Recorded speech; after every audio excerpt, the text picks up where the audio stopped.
family work is the most important work. Yeah. We need to be creating bonds with our children. Ultimately, good parenting comes down to good connections with your kids. If you do a great job, your kids want your presence. Success is in the details. We can't miss this one. This is massive. Ladies and gentlemen, welcome to the Extraordinary Family Life Podcast. We're your hosts, Greg and Rachel Denning. As always, bringing you the goods to create your unique, extraordinary family life. I've been thinking about that a lot. We spent marvelous Easter weekend in Sevilla at an old hacienda with the owner. There's a man, he's 80, comes from a very prestigious Spanish family in Sevilla for many generations. And Rachel, With 15 children in his family. In his family, there was 15 or 16 kids.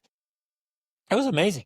And we had a really good conversation, and he was just talking about life and the history of that area. But it was just so fun to talk to an 80-year-old man and really talk through, as he was just telling a story, he was just talking about family legacy. It was so cool. And then to be there with our friends and to go experience the Easter, the Semana Santa, the Holy Week celebrations and traditions. And processions. And just to be there, I was like, man, this is so awesome that we get to be in Sevilla, Spain for Holy Week as a family with friends that are here for several weeks. Man, and just hearing their stories and connecting with them, and it's awesome. So I love it. And so it just makes me so grateful for the extraordinary life that we've created. Well, and it's representative or a reminder of the importance of the work that we do in our own family. I mean, I think that, whenever we talk to someone like that, or when we connect with all the other families we interact with, it just reminds me that family work is the most important work. Yeah. And whether we're hearing positive stories or negative stories, good outcomes or bad outcomes, it's a constant reminder. They're all a reminder, like the most important work you can do is within your family. And of course, that's why we're here, and that's why we're having this conversation, and that's why we're having the conversation we're having today, which is going to be so important, so critical for rebuilding broken bonds in your relationships, because ultimately good parenting comes down to good connections with your kids, good bonds, good attachment. That is the foundation of great and extraordinary parenting. And so it's so critical, so important. And so we want to dive in today on how to do that, because last week we talked about, it was specifically related, I would say, to younger children. We did an episode about tantrums, about clingy, needy children, about how to respond to them, how to help them without forming quote unquote bad behaviors or bad habits. Especially like from birth up into when they're 3 or 4. Right. Like really getting that attachment with mama first, and then with dad, and then with siblings, like really getting that dialed in when they're little. And for many of us, it's like, okay, now we're past that. Now what? And that's today's episode. Especially if, because we didn't know better, we didn't do a great job during those critical ages. And we talked a lot about that. I mean, even if you don't have younger children, I would still recommend going back and listening to that episode, because it's going to be insightful into why you currently have the parenting problems you have. Like if you currently have a disconnected relationship with your child, regardless of the age, if you currently have behavior issues, if you currently have things that are just, you don't know how to resolve them, that episode will give you insight into how and why attaching with your child during those young phases is so critically important. In fact, we talked about it, and we've talked about this even with our own one-on-one coaching clients. There's a direct connection with the way you responded to your child as a baby when they were crying and how they now act. See, in fact, that's where I used to be very skeptical. And I know some of you listening are so skeptical, like, oh, come on. They don't remember that. And it's true, they don't. And you think, oh, okay, so I did something unique when they were babies, and you're telling me this is why they act this way as teens? And that's a resounding yes. Yeah. There is a Because direct we've seen it. connection. Yeah. We've seen it in our own parenting, and we've seen it with the clients we worked in, where they would describe a behavior that's happening, and then we would say, well, and not necessarily in the same session, but then later it'd be like, well, let's go back. Let's think about when they were young. What was it like? How did you respond to them? What did you do with them while they were babies or toddlers? And amazingly, these things would come up, and you're like, oh, There it is. wow, that sounds just like what's happening now. The way they're responding now sounds like how they would respond if during that phase you were too busy or too much was going on to respond to them. So they learned to cry until they got louder and louder. Like, there's these patterns that are reoccurring. So what happens is it creates a mental scaffolding. And so, yes, they don't remember it. I would even say it's not just even mental, it's almost biological. It's like built into their cells. At a cellular level. Yeah. And in the nervous system. So everything's built in there. And so it's the hard wiring, it's the scaffolding, it's everything. And it's all subconscious. The neural connections. Yep. So they're not sitting there remembering, well, right. So they're 13 and saying, man, when I was 3, this happened. And so I'm going to do this. It's not cognitive. And to be clear, we're not saying something that happens one time and then, it sets them on this trajectory. It's the habitual. It's a pattern. Repeated things. So if you repeatedly didn't respond to your child while they were crying as a baby, well, that forms neural connections and physiology in their body that unless it is healed or fixed, it carries with them all the way into their adulthood. So this is relevant even for us as adults, that this may be the way we act the way we do with our spouse or whatever. It goes back to our parent, how we were parented. Yep. And so it's very significant. It's very important. It's so insightful when we understand it. So that's why I would recommend listening to that episode, because it's going to give you some insights into, oh, wow, that's why my child does what they do, because when they were a baby, this is what was going on. And that need was never filled. Right. The good news is, ladies and gentlemen, that we all enjoy neuroplasticity, meaning we can change it. We can recreate it. We can rewrite it. I had to do it. You had to do it. Absolutely. Most of us will have to do some rewriting, some rewiring, some reprogramming. Some healing. And processing. But it has to come to our awareness first. And then we have to make the corrections and adjustments and say, okay, this is what I'm doing. I don't know why. Maybe it's from my childhood. And I want to point out, we don't have to go back there. We don't have to spend hours and hours and hours on a couch talking about what might have happened to us when we were infants. We don't need to do that. Just to be like, oh, well, interestingly, I don't know why I'm doing this, but I'm very reactive to that thing. Let's process that, because I'm a full-grown adult now, and I can think like an adult. I can reprogram. I don't have to react that way, because I can think through the situation. I can look at my loving wife and say, okay, she's not trying to hurt me. She's trying to help me. I don't need to react to her. I can choose to be a man, and I can respond to what she's doing as a man. And so I don't have to keep doing what I've been doing, even though that was my old programming. I can rewrite the programs. Yeah. Go ahead. Let me share a quick message. I interviewed this awesome gentleman on my podcast, and a couple weeks afterwards, he sent me this reel that he saw on Instagram from Erica Kamiser. She said, hey, don't sleep train your kids. That is not good. It is messing with attachment. And he was like, bro, is this true? What do you think about this? And he's like, I sleep train my boys. And he's like, I mean, they seem to be okay, but is this true? I'm like, yeah, it's totally true. And she's spot on with that.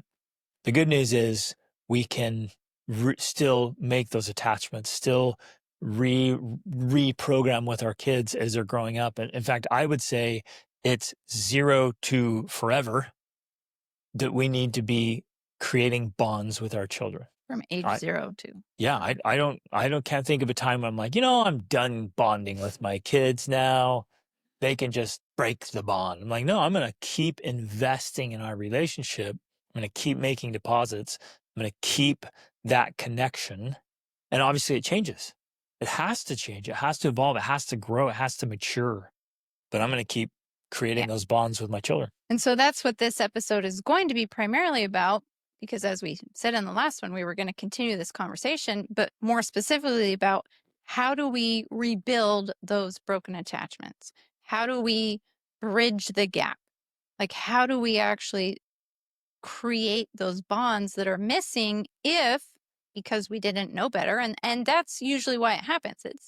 It's not because parents hate their children. It's not because they want to ruin their lives.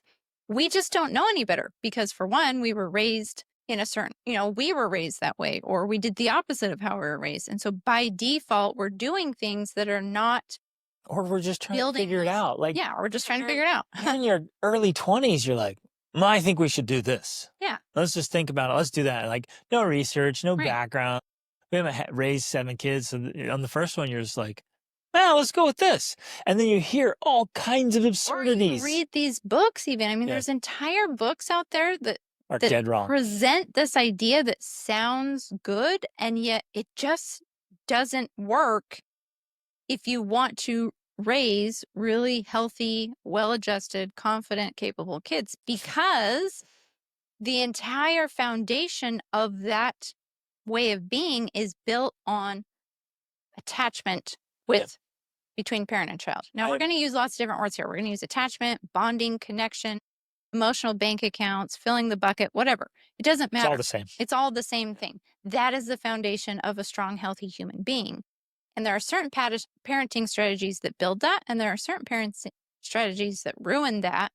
And that's where, and how you can tell is if you have behavior issues. Well, and this is, If you have any misbehavior or issues with your children, that means essentially you have a attachment disorder. and I'm always skeptical of parenting ideas on social media, even parenting books, and famous parenting experts I see all the time. Like, oh man, that doesn't work. And the problem is it works temporarily. Mm-hmm. It's symptom management. You get a result. Yeah. And so the parents are like, well, look, do this. This is what I do with my kids. I do this, and it works. I'm like, yeah, it temporarily, but you're straightening deck chairs on the Titanic is what you're doing. So you're like, oh, that works now. But what you don't realize is happening is that in 5 years, 10 years from now, you won't have any relationship with your kids, or they're going to make choices, just wreck their lives. It's getting the result you want, but it's at the same time tearing down the relationship or the attachment. Yep.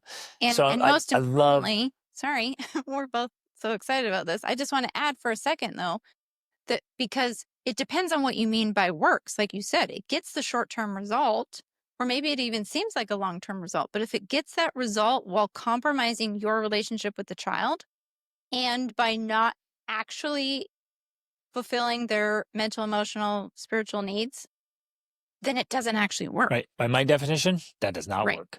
I'm always playing the long game. That's what I was going to say. I love playing the long game. I'm like, no, this strategy, this parenting strategy, in any specific moment works by my definition if it works now and it helps in 10 years from now, 20 years from now. That's how I know this is a solid strategy. And so what we share with you guys is stuff we've been doing for years and decades now. And it's playing out as our kids are moving out and starting their lives. You're like, yep, those worked because it's still there. Right. And it's because awesome. We still have the relationship with our older children. We still have that connection. They still come to us for advice. They still want to spend time with us. They still want to have a relationship with us. That's the real sign of whether or not something works. Because if you get to your child's adulthood and or their teenage years and they want nothing to do with you, your strategies didn't work. Well, now some of you are sitting here skeptically, and good, be skeptics. Be skeptics, because results don't lie. So always go with the results. And I know I can hear your thoughts, man. Some of you are like, well, I don't want my adult children all attached and, being needy and clingy and coming back to me. I want them to be autonomous and independent and self-reliant. And just for context, for those of you who might be new here or don't know our kids, like our kids are incredibly independent and very capable, very autonomous. They can go out and conquer the world. They're good to go. I was actually thinking this the other day. Rachel's father passed away when he was my age. Mm-hmm. And it just struck me. And I was like, man, what if I were to pass away? Like, it's devastating. I thought through all my kids, always for the younger ones, it would be so brutal. But as I thought of the older ones, I'm like, they're good to go. They are good to go. The first 4 are ready to rock and roll. They can just tackle whatever they need to do. Like you and I have done well. Like they're ready.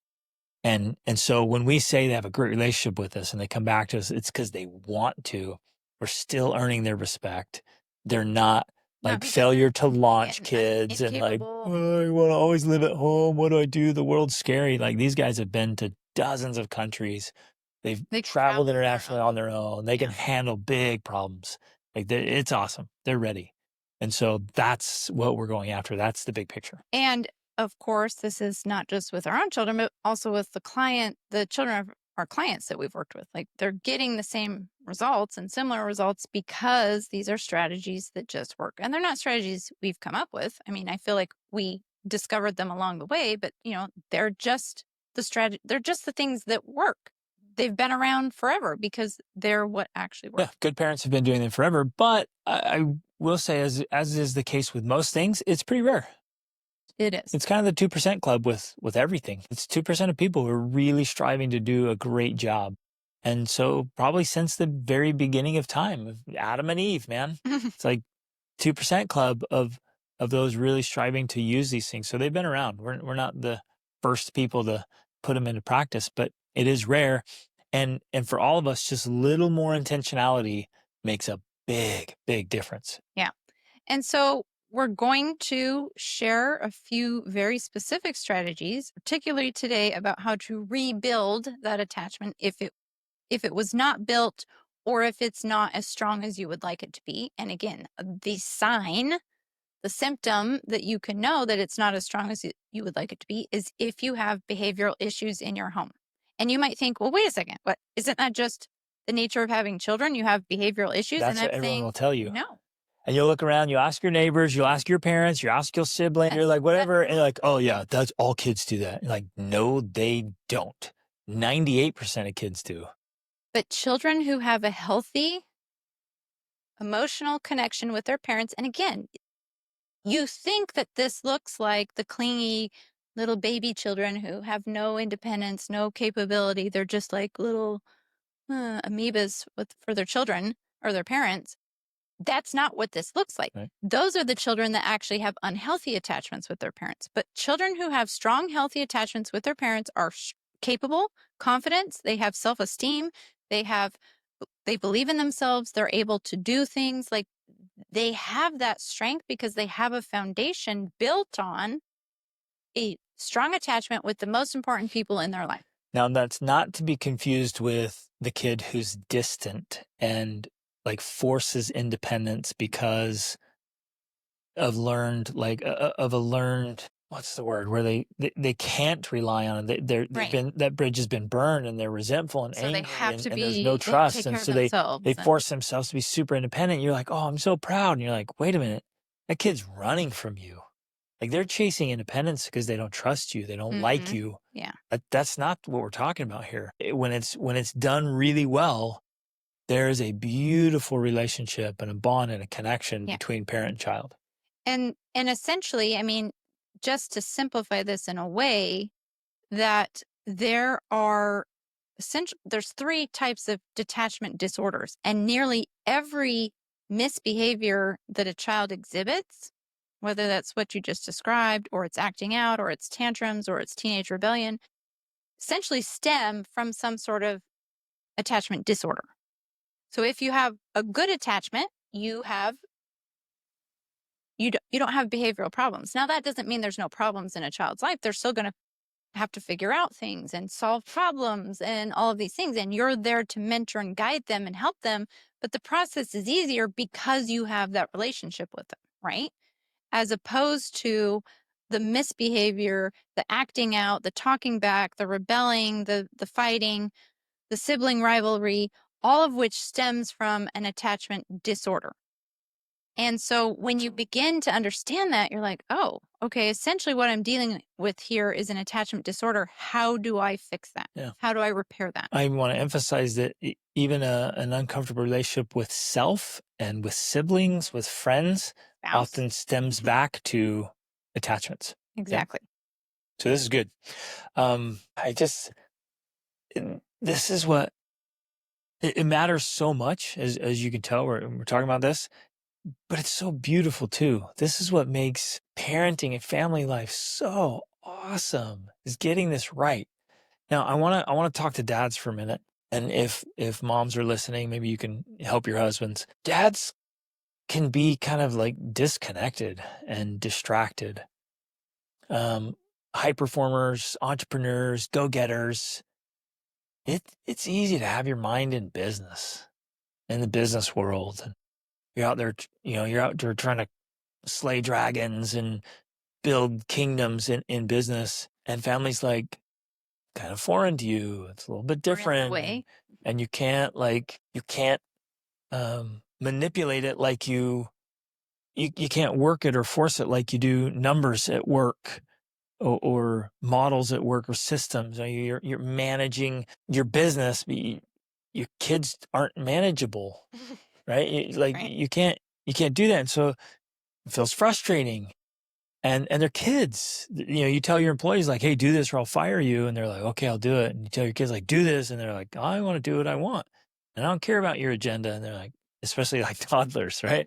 I care that, and you're like, "Ah," and your wife, you come home, and at work you're the man, you're the boss, you're the big guy, and you come home and your wife's like, I need you to do this, "You do this, and this, this, and this. and you don't do it well enough, and I'm going to tell you about how bad my day was," and then you're like, "Oh man," and then your kids come in, and there's poopy diapers and tantrums and chaos and mayhem and broken things, and at work you feel In control. dignified and respected because you're the man, and at home your kids are embarrassing you.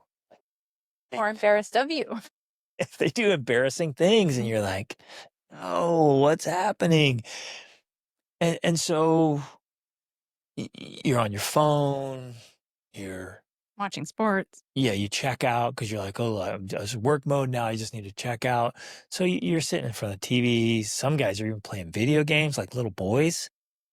You run off your little cave, or you're super explosive. You walk to the door like, "Do what I say, and why aren't you doing this better?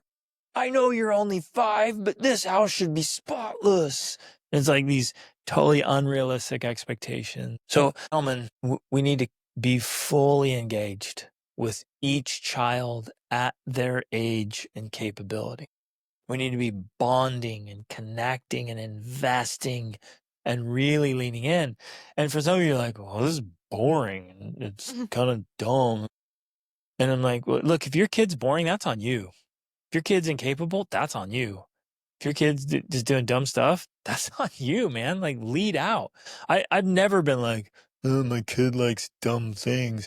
I'm like, let's deliberately and proactively do great things. Now, I'm not forcing my kids to You're like, how can I do inspire them? my agenda. Yeah. I'm not trying to live vicariously through my kids. Like, well, my kids will like football because I like football.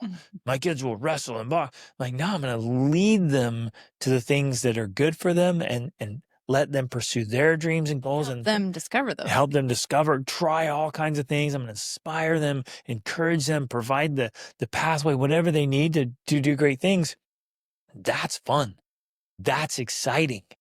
Like, even getting deeply involved in their education and their development and their skills. They're just hard life skills. Yeah. It's awesome. So as we go through this and we're sharing these techniques and strategies, I want you to be sharing specific ones you've used for dads so that this is applicable to moms and dads, because they need that clarity about how to engage with their kids so they can build these bonds so that they get more of the results they want. Because one of the reasons they're having that experience, it's less than ideal, is simply because they don't have a deep enough connection with their children. Yep. Because if they did, they would be loved, honored, respected, and it would be a more enjoyable process for them to be at home with their kids. They would like it. Even to the point, fellas, I'm going to throw this out. This sounds crazy. I missed it with our first kids because I was just like, diapers are horrible. It's just poop on your fingers and messes everywhere. But then I realized, like, even to the end, and as crazy as this sounds, I actually enjoyed changing diapers with our last 3 or 4 kids. It's like, what an awesome time. Pay attention. If you have little ones, when you're changing the diaper, they're just looking right at you. They're watching your face.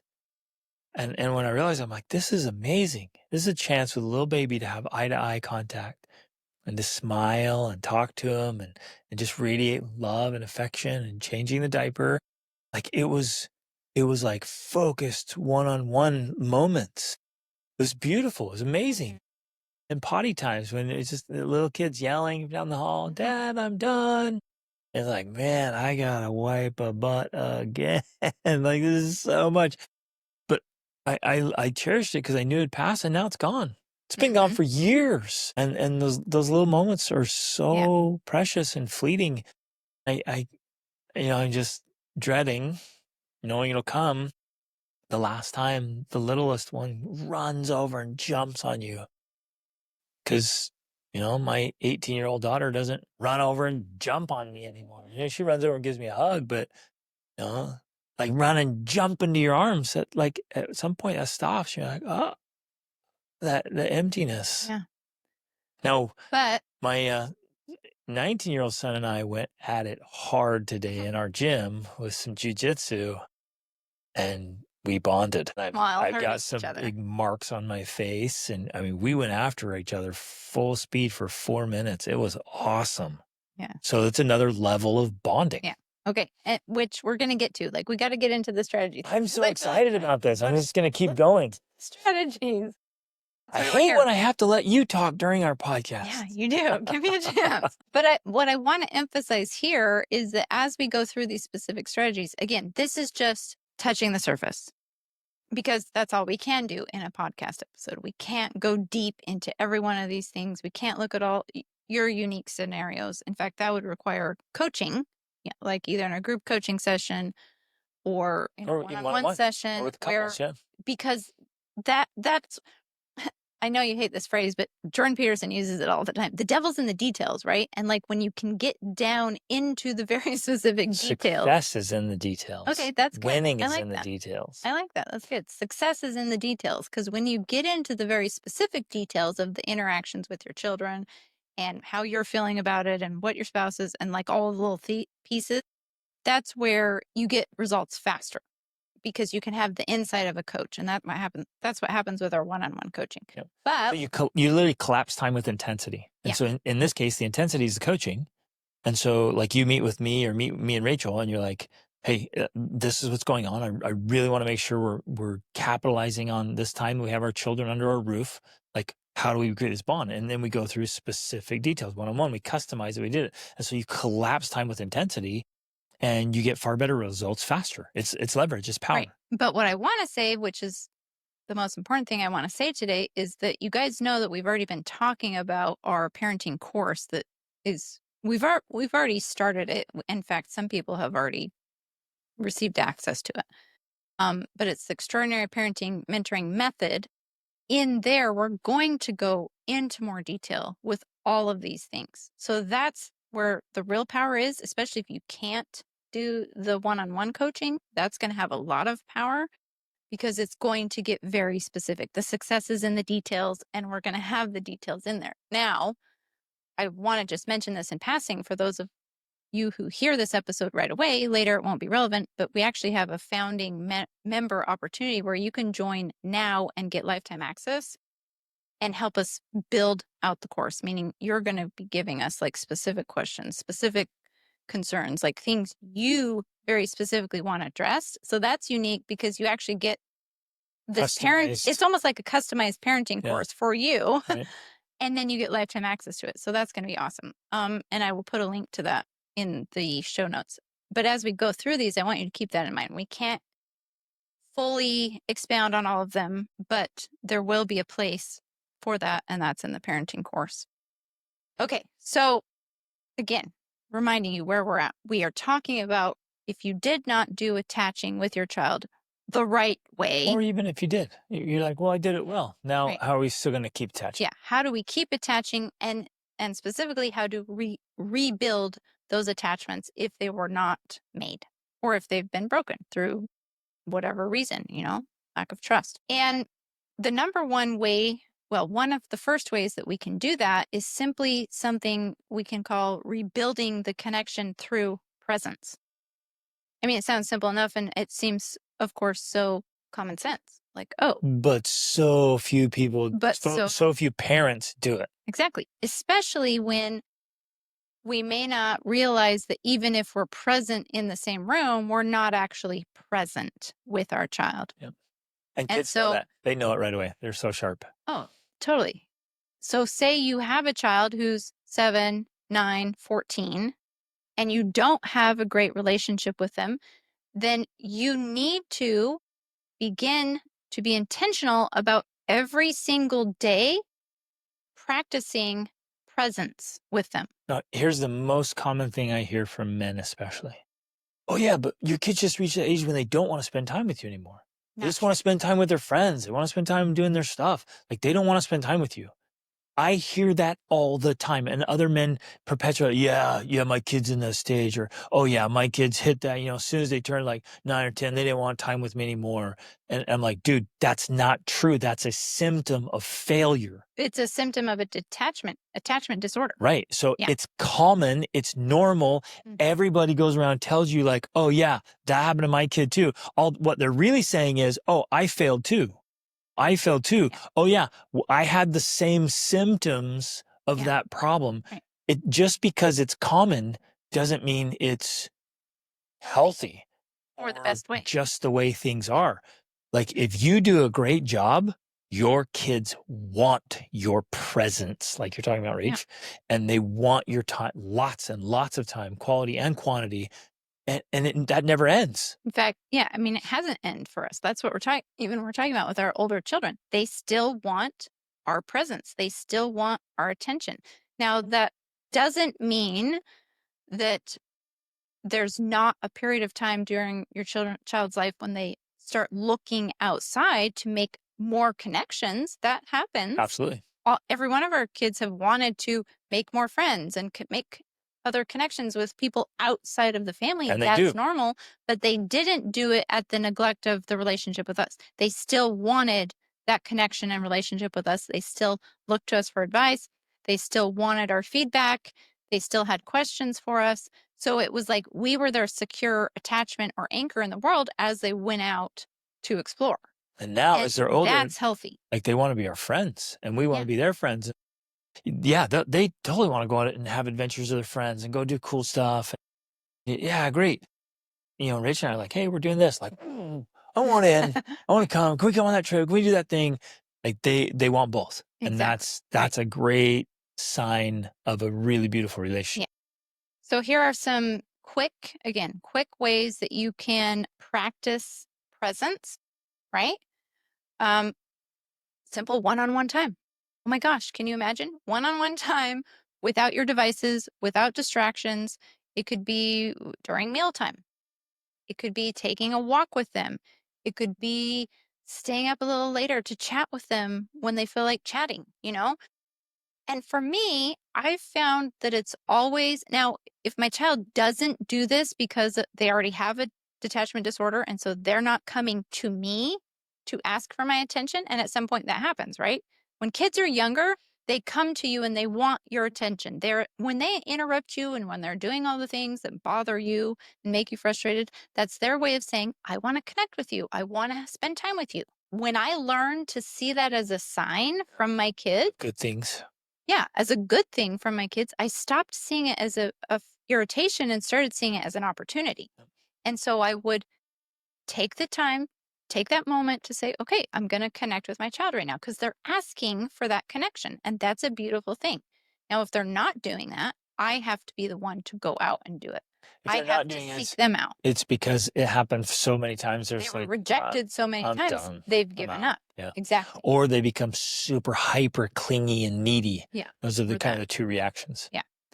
So we need to, if our kid, especially our teenagers, want to stay up and chat, well, that's a great opportunity to bond with them. So stay up and chat. Let them come in and sit on your bed or go sit on their bed and talk. Yes, but we don't even have to wait for that late night. We can be super proactive. Like when you get home from work, like go find them, go engage, do things with them. I had a client tell me something that was really cool.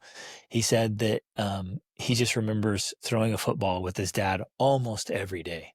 He'd get home and dad would be like, hey, let's just go throw the football. And they'd sit out in the backyard and just talk and just throw the football back and forth. And he just he's lit up and he has this memory with his dad.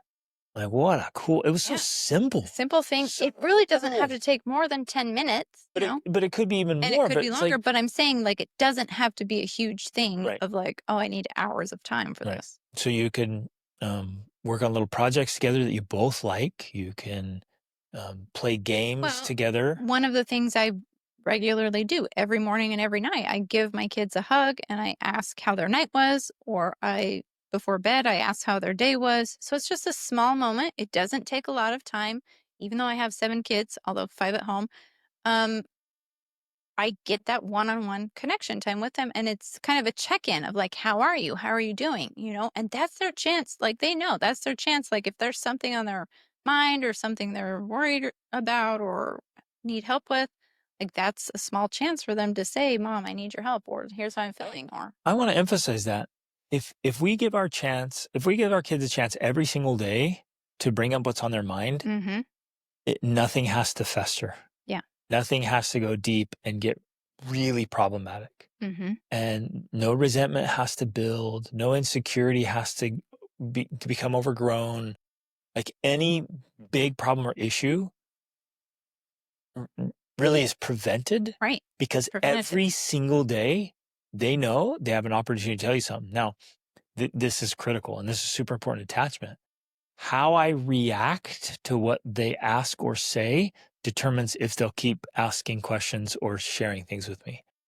Whether they'll be totally honest and open and just ask me about anything is determined by how I react.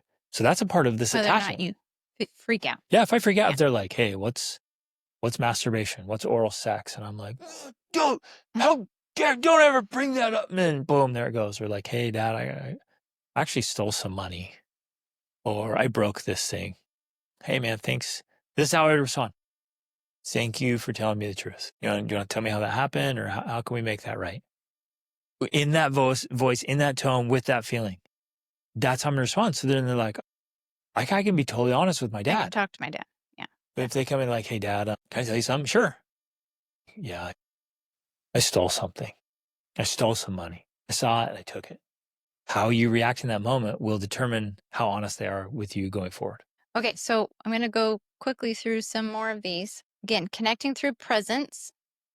So the one-on-one time, physical affection. Now, this is a big one that I don't think parents do often enough. Often because they didn't have physical affection when they were children. Yep. So they don't know how to do it. They don't know how to do it. Or it feels awkward. Yeah. But this makes a huge difference. Children need physical affection.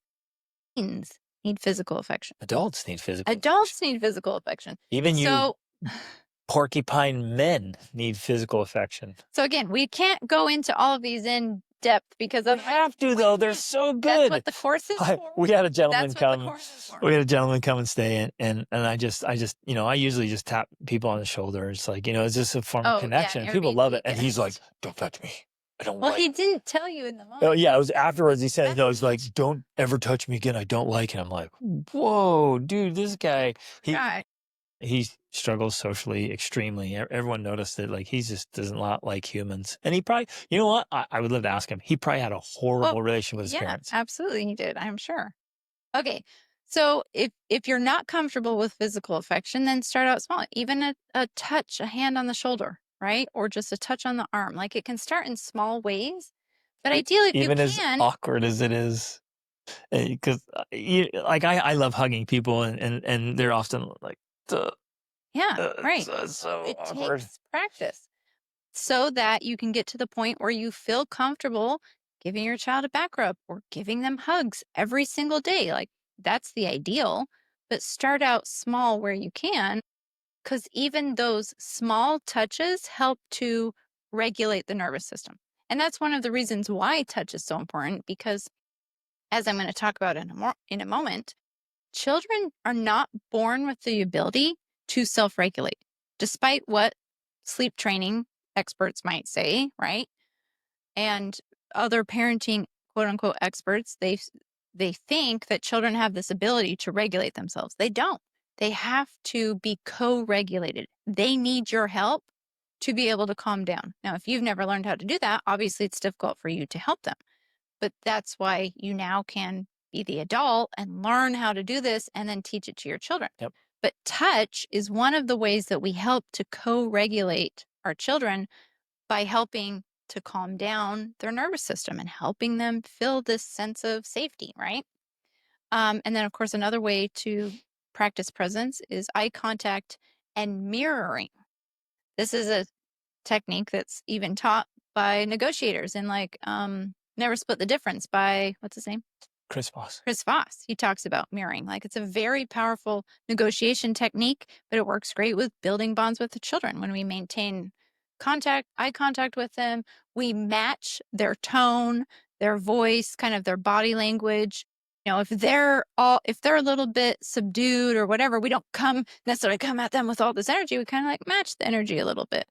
Or, if I have been guilty of bringing tons of energy all the time. which sometimes works, but doesn't always work as well as kind of matching that energy, especially if they're in a super low energy. Well, so Sanji was running and playing in our gym this morning, and our son was, curling dumbbells, and so it came down and caught her right in the face.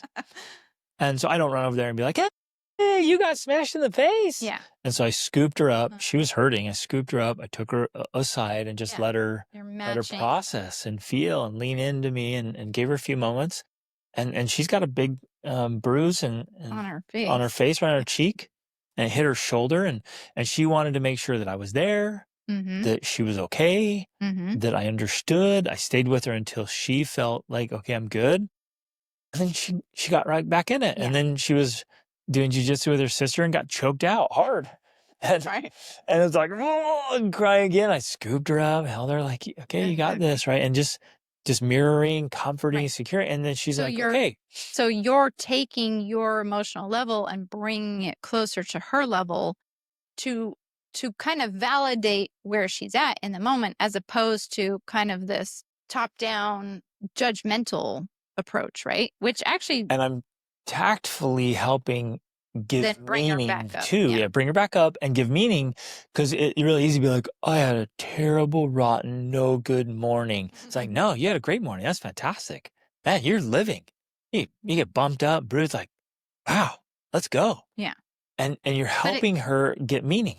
But it came by meeting her more where she is and then bringing her up with it, rather than trying to just like lecture her up to where she quote unquote should be. Or just don't worry about it. You're tough. And I tell her, I'm like, oh, you're so tough. This is amazing. Instead of like, yeah, don't cry. Don't be a baby. You're tough. It's very different.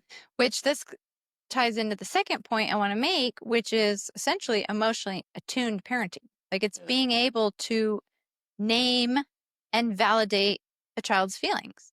So when they are feeling a certain way, whether they're hurt, whether they're emotionally wounded, whatever it is, like we think that with the best of intentions, we want our children to be tough. And so we are going to ignore or minimize their feelings, but it actually creates the opposite of what we want.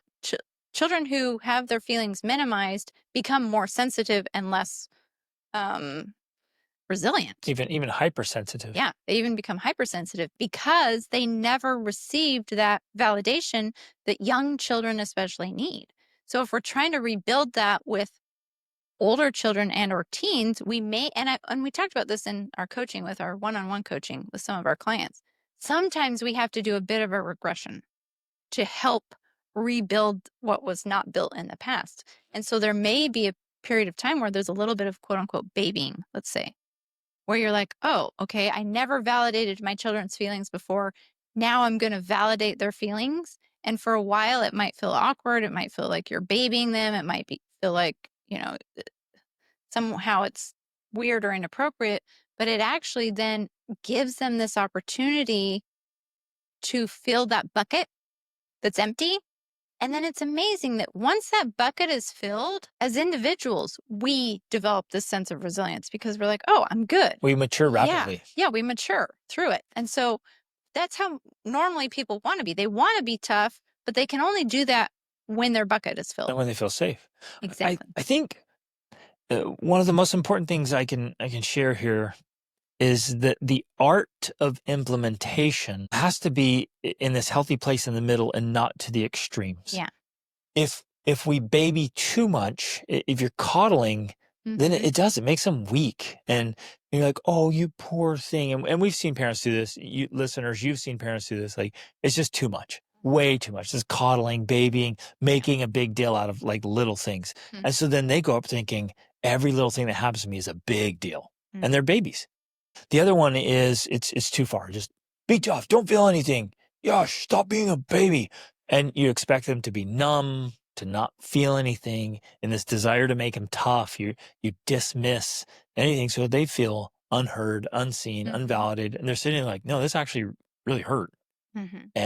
And here's my parents just discounting it, like not even acknowledging like it actually hurt a lot. Right. And I don't know what to do with this. I'm trying to process it. And here you are just like, oh, let it go, dismiss it, whatever. So on either extreme, Yeah. we fail, we There's miss. danger. And there's danger in this attachment. Exactly. So the art of implementation is coming back and finding that Yin and beautiful center, yin and yang, where you do a little bit of both right in the Exactly. middle, and it works really well. Well, especially because what you're ultimately trying to do is help the child develop their own inner knowing about, I am actually okay, or wow, I am actually hurting and I need help. Like, they're the ones that have to know on the inside where they're at, and when to practice resilience, and when to tough it out, and when to actually seek out help. And that's a difficult journey to navigate. But if we're there telling them what to do one way or the other, they're not actually developing that skill themselves. And that's really what we're trying. So it's almost like we're there as a supporter as we watch, and or as we're going to talk about, help them co-regulate. Yep. So they're gaining the skills and the ability to be able to navigate life on their own, Yes. ultimately. And that's a 25-year journey. Yeah. So exactly. from birth to 25, you're there as this support, as this mentor, as you're cheering them on. Sometimes you're there saying, well, are you really okay? Right. Or do you need help? Or Well, sometimes do you really need help, or are you actually okay? Right. You know what I mean? Like, So you're you're- there to provide, saying, I'm here Yeah. for you, but Sometimes you pick them up because they've fallen and you hold them. And sometimes you're like, you got this, let's go. And you push them a little bit harder. And you're there as this support for 25 years. And then they become strong Mhm. and resilient and capable. because they're building that inner Right. strength. But we can't miss this one. This is massive. We've got to be engaged and aware, And present, present. intuitive. Yeah, I like intuitive. Intuitive is such a great word because you're reading what they need And what the situation. so they feel safe and Yeah. comfortable. But if you're disconnected from your child, you don't know what they need. Right. That's why building the connection is so important, because it provides that foundation for intuition. Okay, so the next part of this one, being emotionally attuned, is the co-regulation. And specifically, it's co-regulation before correction. So many parents, when something happens, whether it's misbehavior, whether it's acting out, whether it's a tantrum, whether it's getting hurt, their immediate go-to is some sort of correction or teaching. My mind did that. I wanted Oh, mine to. did for a long time Well, too. with Sandriana this morning. Oh. She ran into the weights. So she was running circles around the gym and there's moving weights. Yes. And so I'm like, Because okay, there was a lot of people in the gym. I gotta teach her that, the weight goes up and down. So just because it's up when you're running doesn't mean it's going to come down and not knock you in the face. She learned that. Yeah. There was a natural consequence. Right. I literally don't have to say anything because she realized by running around and running into the dumbbell, oh, that dumbbell's moving. And my mind was like, tell her. I'm like, no, she just learned it. I don't have to tell her anything. All I have to do now is comfort her. So my responsibility was to help her co-regulate and get back to a good state and let her go on her way. Right. I didn't have to. And you're right. Parents do this all the time. We used to do too. The first thing out of our mouth is like, why did you run into the weight? You weren't paying attention. Why did you fall down and hurt yourself? See what happens when you're not more careful and you're running in the gym? Like, that doesn't need to be said. And it actually hurts attachment. It does. It does not help with the attachment at all. It also does not help the child learn to regulate themselves, because this is the key. Like I mentioned before, children, because their prefrontal cortexes are not developed and are not fully developed until the age of 25, that's why we use that number, they have to have help co-regulating before they can self-regulate. So when something happens, that's our primary role as parents, to help them co-regulate so they can learn how to automatically respond to trauma or whatever situations happen in their life, as opposed to if we respond with correction, their immediate response is defensiveness. And so they never get into touch with that inner part of themselves that helps them learn how to regulate, Right. how to manage the situation, how to control their breathing, how to calm down, how to whatever it is they need to learn. They can't if we're correcting them instead of co-regulating with it. It makes perfect sense. Yeah. They make a mistake, and the immediate response is correction. Mm-hmm. Oh boy.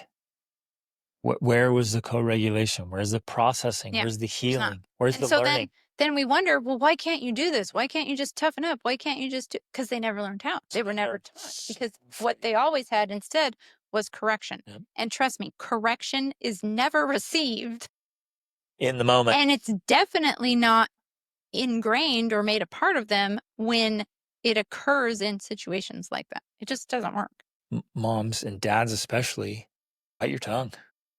When Well, you're feeling so tempted to give the dad lecture, just help them process what they're feeling, what they're experiencing. right. And, my go-to now, if there's something happening, that could be fighting, that could be tantrums. Although, like I said in our last episode, we haven't had a tantrum for 16 years. We literally learned how, like, essentially for our last 3 children.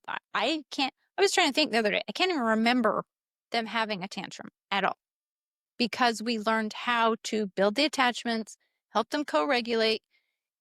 That prevents tantrums, because essentially a tantrum is a child who has reached their limits and doesn't know how to regulate themselves. And instead of a parent helping them co-regulate, they just try to correct them. And that's not going to work. It doesn't work. It can't work. So my go-to for any misbehavior of any child, teen, adult, or toddler, or whatever, is to approach it with co-regulation. So I go into the situation helping everyone involved to regulate their emotions, because that's the first step before anything else can be done. But if we come with correction, we're not solving the problem.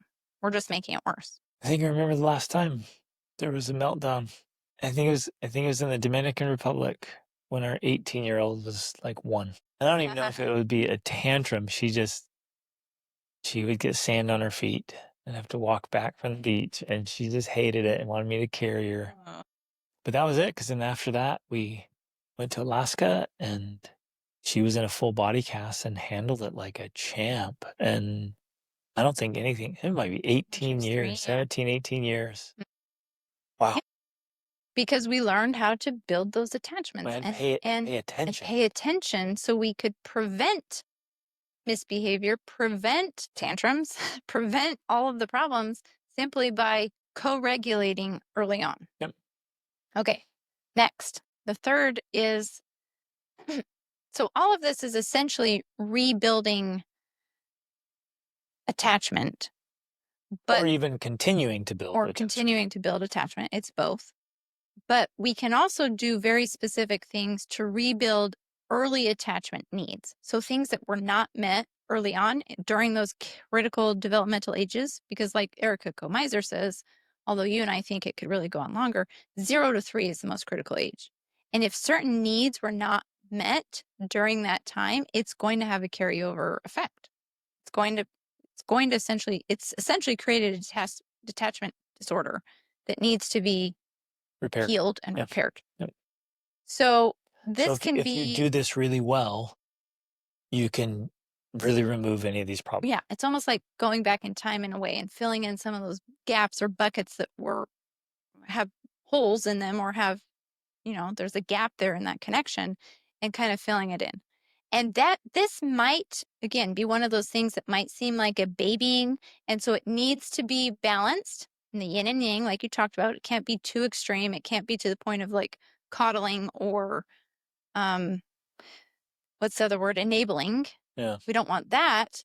But there can be a bit of this that takes place that helps to kind of rebuild So that missed connection. Some of you, like me, might be concerned. You're using the word babying, and every time I'm like, Yeah, I know. oh, It might not be the best word, and, but I could see how some people would view it that way. yes, and some people might need to hear that. Oh, I'm going to baby them a little bit, but you might for a time just need to be a little more sensitive than you would otherwise, or a little more thoughtful, a little more caring Yeah. for Thoughtful, for a minute uh, to help them service-oriented. kind of rebuild and kind of strengthen the inner child. Well, and I guess maybe that's why the word babying is a good thing because, especially as I mentioned these, one of them is like rituals of care or soothing activities. This is things you would have done with them while they were young. When they were young, you made all their meals for them and you took care of them on like every level. If you have a little bit of that, like you make them a breakfast or you help them out with things they're doing, like it is I guess, a way of babying Right. because it's something you would have done for them when they were younger. And so when they're older, you're not doing it all the time, Yeah, enabling them. So they're like, bro, I'm yeah. 11 and my mom does everything for me. This is the sweet life. That's not what we're talking It's about. especially if effective if It's acts of it's kindness. not yeah, it's an act of Yeah. kindness type thing. And Yeah, they're like, wow, exactly. that was That awesome. was nice, right. But also if you do other activities with them that you would have done when they were younger, but perhaps didn't. Maybe that's reading aloud together, it's watching shows together, shows that they want to watch, not that, that you think are too childish or whatever. Doing side by side playing, especially for teenagers. They talk about doing shoulder to shoulder activities. That's hiking, walking, maybe even cooking together, and playful, gentle to their level roughhousing and wrestling, right? Especially if they didn't get that, because that is one of the things that definitely builds attachment, especially for dads. Yep. In fact, that's a very powerful way for dads to build bonds and attachment with their children. And there's a lot of research that shows it's critical for brain development, actually, to have roughhousing play.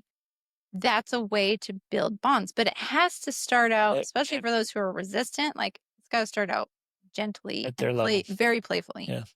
When they monitor dads and kids wrestling, both the father and the child get these releases of happy chemicals in our brains. There's this major bond there. And then running to mama for if they're ever hurt or need attention, they're like, whoa, she's my safe place. Yeah. Both mom and child get that Right. spike of Exactly. good chemicals. Yeah. And so it matters. And so dads, you got to be roughhousing with your kids. You got to be leading them out to do adventurous things and lean into that. I guess I really want to emphasize this idea because I know some of you are going to be like, oh, I don't want to just my kid doesn't want to do anything but XYZ and it's so boring and so dumb. So it's your job then to tactfully lead your children into cool things. Now, I'm not forcing them to do what I want, and I'm not just going along and doing some lame thing they want.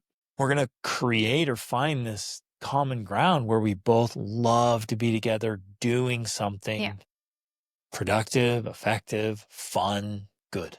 Yeah. For example, we have a child who loves to play games, board games.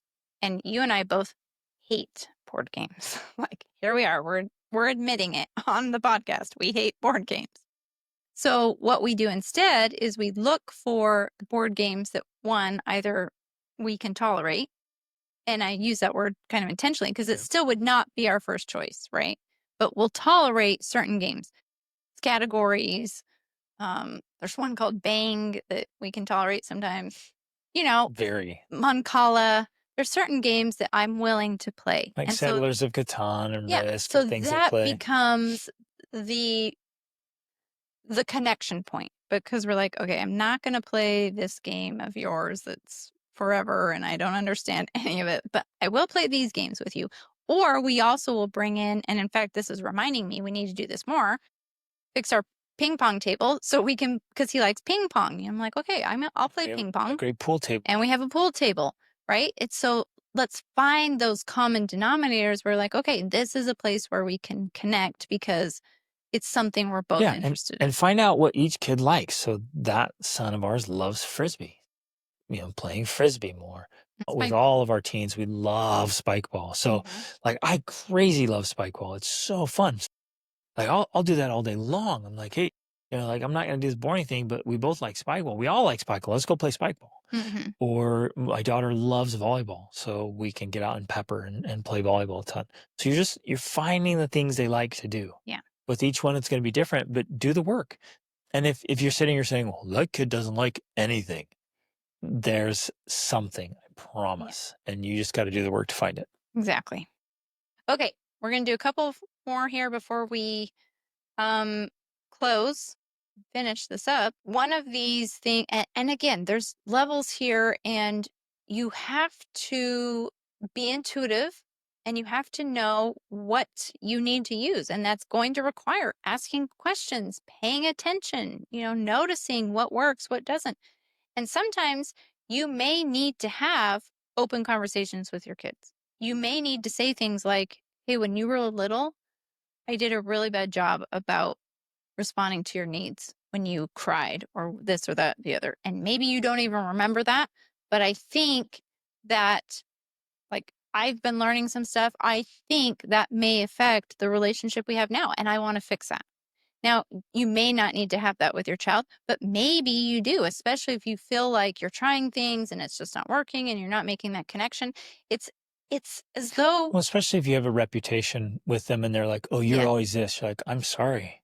right. I'm sorry that I was that way. I really wanna be better." No, that's good. Especially, I think, yeah, if you already have a reputation for being a certain way, especially if it's one that doesn't admit your faults or that you make mistakes or things like that, there's a lot of power I found in being human with your kids of saying, "Wow, guys, I messed up. Well, I wanted to stop yelling and I yelled at you. Like I wanted to do this better and I messed up. I'm and sorry." they'll say things like that in passing that almost maybe not to you, but just kinda hear you like, "Oh, yeah, mom always yells," or, "Oh, dad's always on his phone." And you'll hear stuff like that. Those are your hints. Like, those are your Mhm. call outs. They're holding up the mirror, and they're like, "Oh, man. Mhm. Here are my kids," accurate or not, if they believe it, it's Yeah. their reality, so it's true for them. If they're like, "Yeah, I don't," "You can't ask dad anything, he's always distracted, he's always working, think about work." And you hear that, or your wife hears it and shares it with you, Huh. that's That's time to a change. that's a Like, hint. my kids, if they think I always do X, Y, or Z, and so they can't come to me, I have to change that. Like, I Right. have to level up. I wanna say something here. A lot of parents struggle with one age or another. Mhm. Some are really good when they're small, and then they struggle when they have an attitude or an opinion. The kids grow up and have an opinion now, and they wanna do their own thing, and this little bond, maybe you were in love with the idea of being a mom to a baby, and now this baby grew up and makes messes and talks back and does crazy things and won't listen, wants to wear weird clothes, and you're like, "I have no idea what to do with this human." Or maybe it's that, 11 to 14 when they're just changing and trying to discover who they are. They're going through their own identity crisis and formation. And the boys especially are just like have no drive or ambition for anything. And maybe you're just like, I just want to wring that kid's neck. Or maybe when they're the teens and they're just trying risky things or whatever. What I want to say here is, and this is hard, this is the uncomfortable truth. We as the adults have to grow and change. If we're struggling with any stage, it's on us. It's not on them. You can't say, well, I have a hard time with 4-year-olds, so just don't act like a 4-year-old. Are you kidding? That's insane. That's Mhm. insane. It's literally retarded for you to think, well, I don't do well with 4-year-olds, so the 4-year-old should not act like a 4-year-old. You're the adult. You're the adult. Act like it. Like, level up. And if you have a problem with any age of your kids, that's on you to fix and overcome Right. because that will create an attachment disorder. Especially because it's not their fault. Nope. And it is. It's really a little bit infuriating, although I understand that, again, we're all coming from different backgrounds and different histories.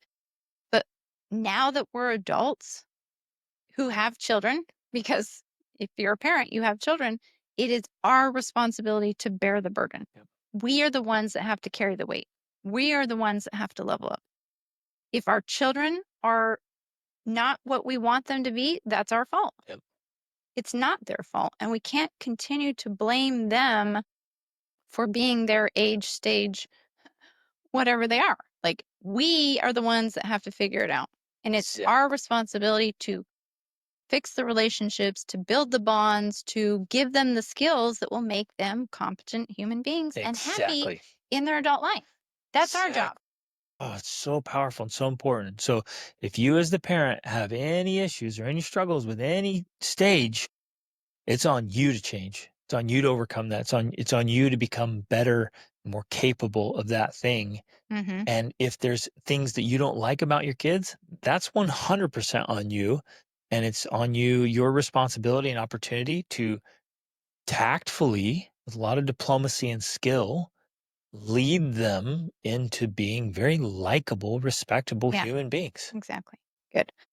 Okay, we're going to close here. One other thing, though, of course, we can do is we can ask our children, what would help you feel more connected to me? What would you like to do more of with me? And if they already have a disorder or they feel unattached from you, then they'll probably be resistant to this question. But if they know you're sincere and if you ask it multiple times and you want to sincerely know, eventually they'll tell you. And when they tell you, take it seriously and don't just be like, oh, well, no, that's too expensive or that's unrealistic or that. Like, find a way, because that right there is showing your child, I'm willing to invest in your relationship. Mhm.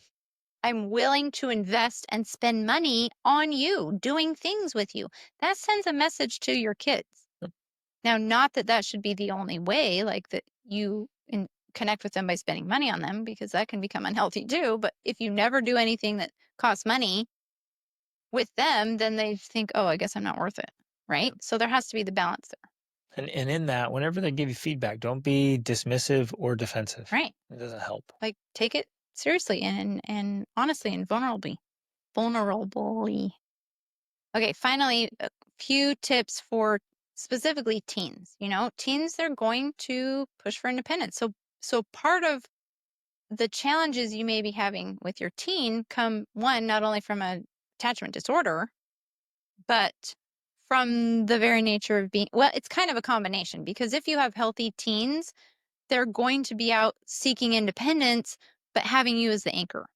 And that's a healthy way for them to do it, because again, our teens are still just teens. They are not fully developed. Their prefrontal cortex is not fully developed. They need us as their anchor. I kind of see it as a mirror of the toddler age. Where toddlers, that's what they do.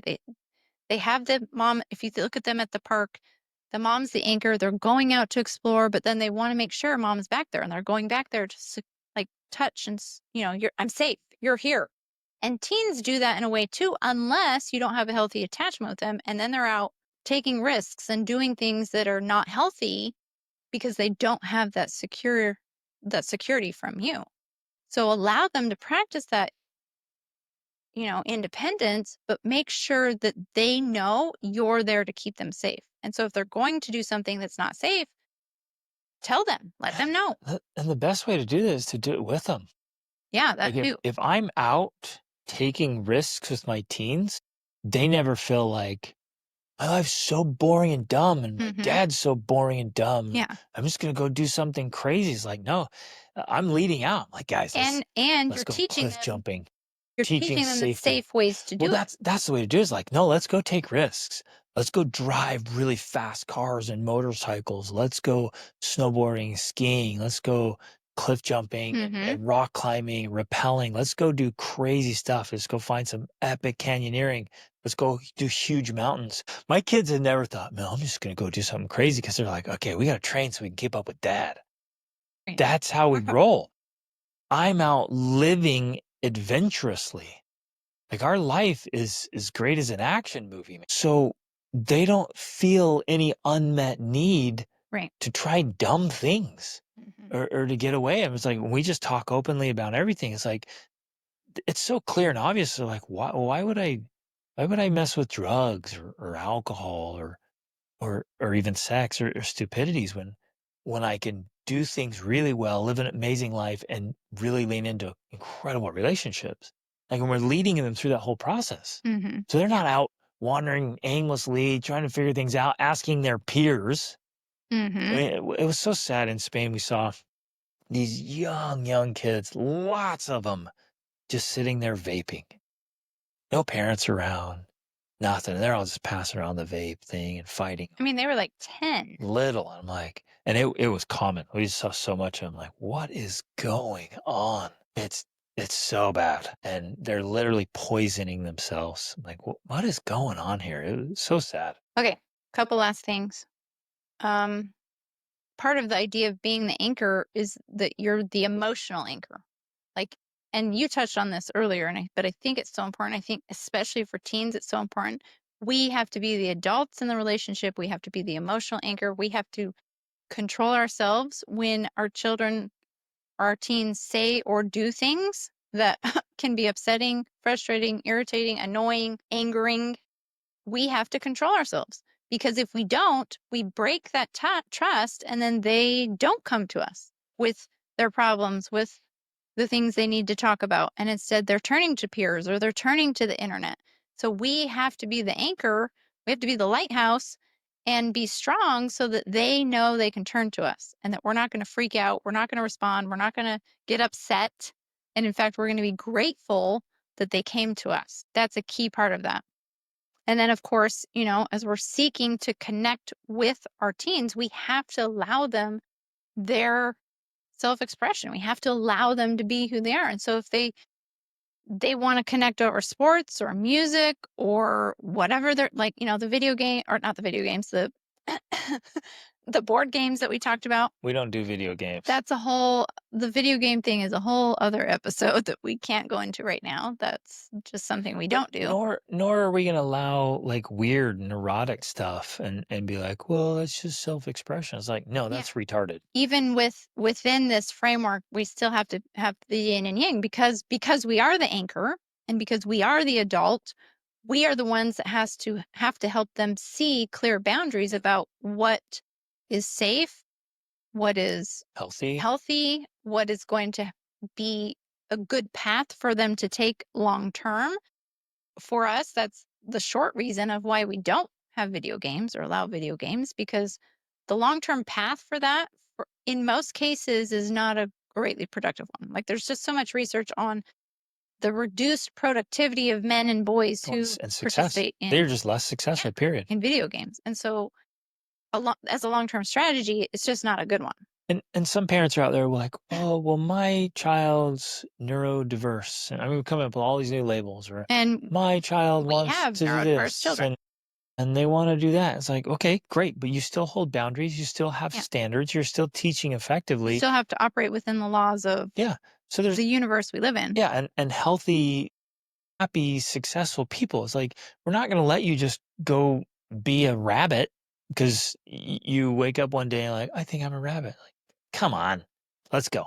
And you keep these boundaries and standards and principles and practices, and then you don't have any of those issues. Right. You don't have the anxiety. You don't have the depression. You don't have the bizarre behaviors because you have attachment and you have bonds and connections, and you're leading them to a really happy, healthy life. Because mental and emotional health are founded on security, like stability. Like, when you have boundaries, that's the foundation of mental and emotional health. It's when there's a lack of boundaries, a lack of clarity, a lack of certainty, that's where anxiety and depression they get a stronghold because of that. So the more clarity there is about what's certain, what's true, what works, what doesn't work, the more not only confidence do you have, which also builds mental and emotional health, but like just this certainty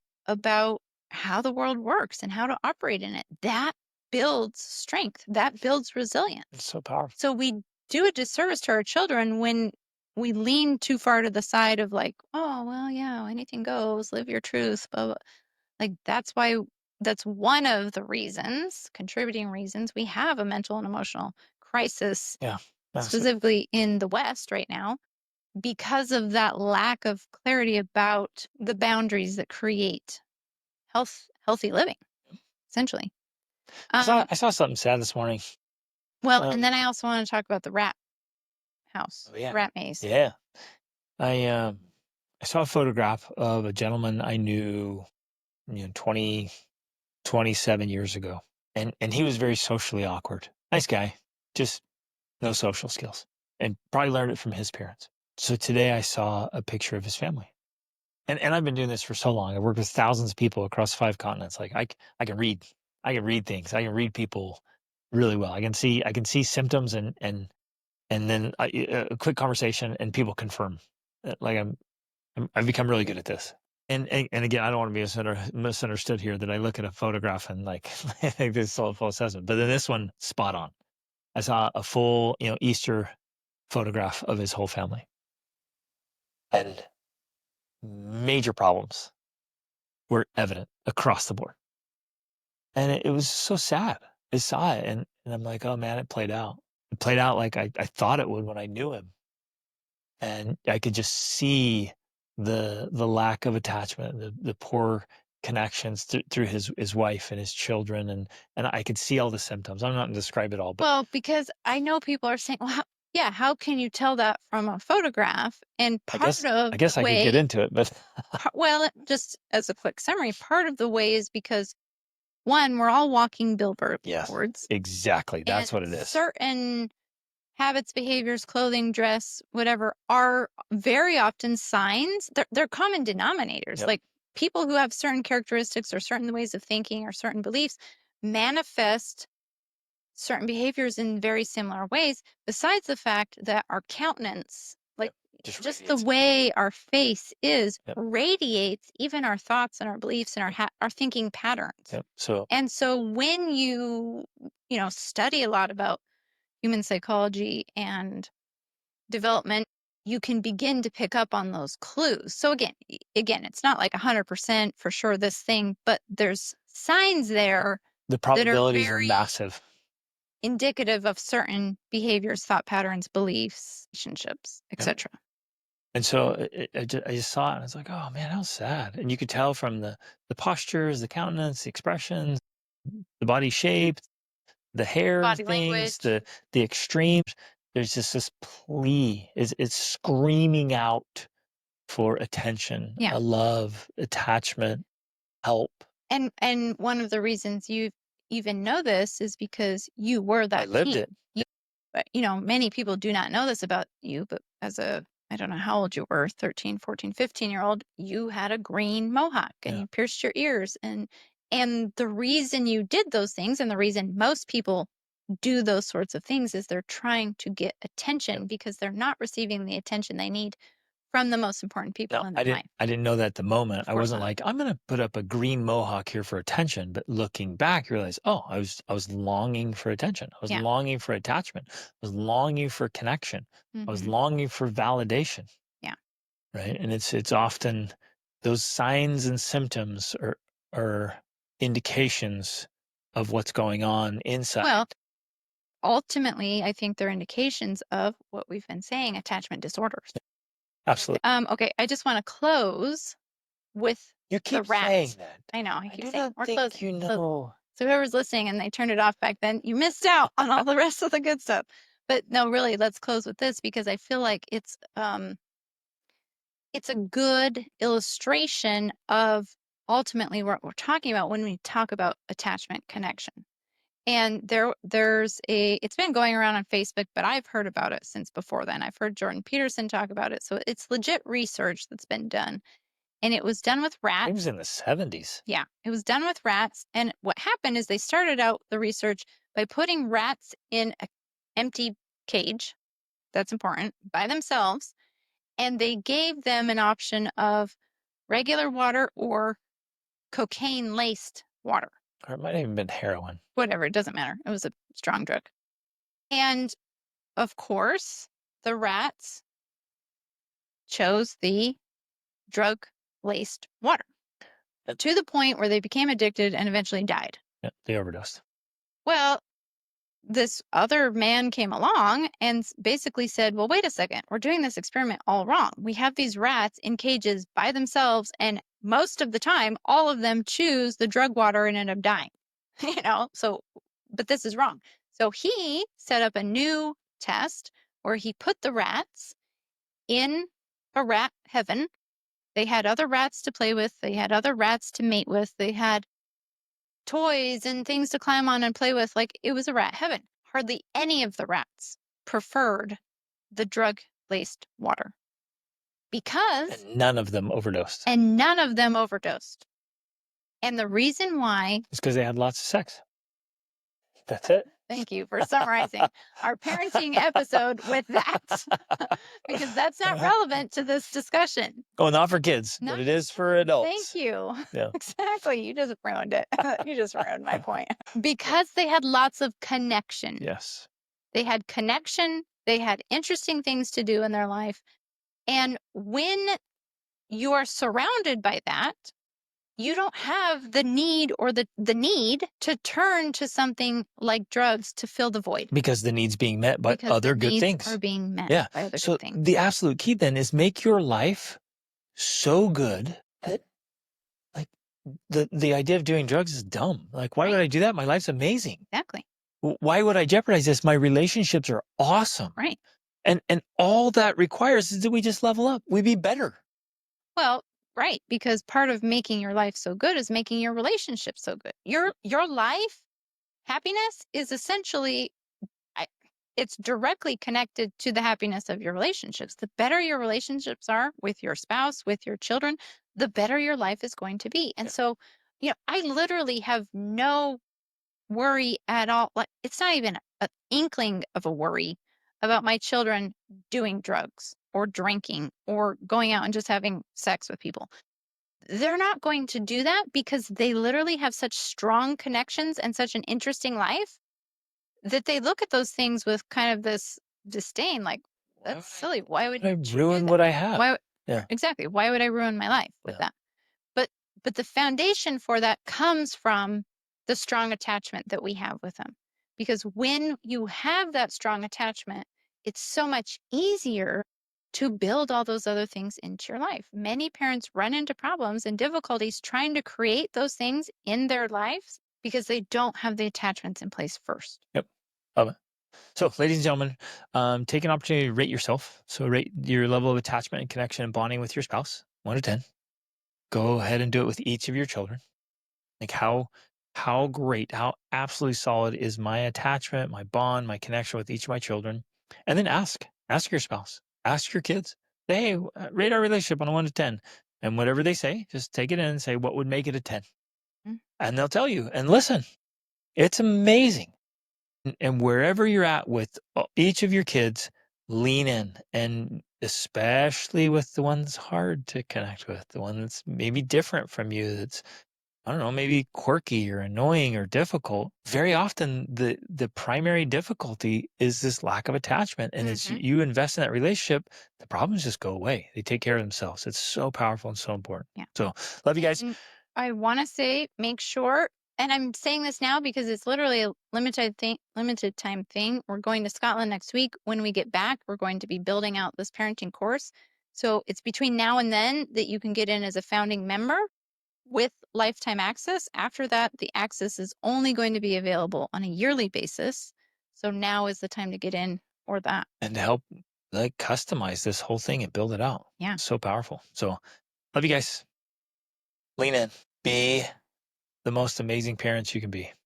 It's the most important work we can do. And honestly, it's the most enjoyable. Yeah, okay, marriage is the most enjoyable. And then after that, parenting. It's amazing. Love you guys. Reach upward.